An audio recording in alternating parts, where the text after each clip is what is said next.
سلام علیکم دوستان عزیز و هموطنان گرامی. میخواهم امروز یک قریه ای را که در ویدیو تماشا میکنین یک قریه بسیار بزرگ هست. بسیار مردم نشانم با جمعیت هستند.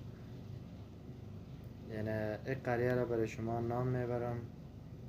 یک قریه نامش سنگلشم است. ببینیم دوستان عزیز درباره معدنات زغال سنگ یک قریه برای شما بگیم.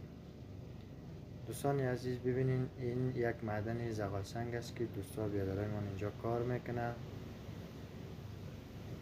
یک قریه را که میبینید یک قریه بزرگی هستن. بازم او طرفش قریه بزرگش معلوم نمیشه.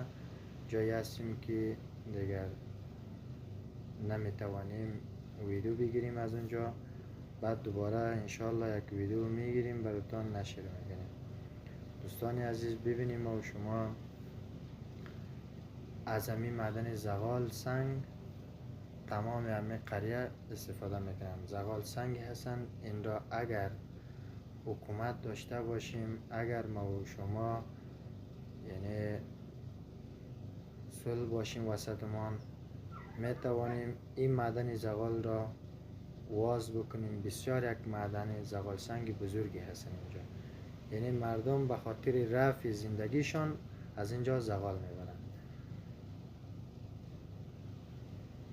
دوستان عزیز دیگر تشکر از لطف و مهربانیتان که ویدیو ما را تماشا دارین.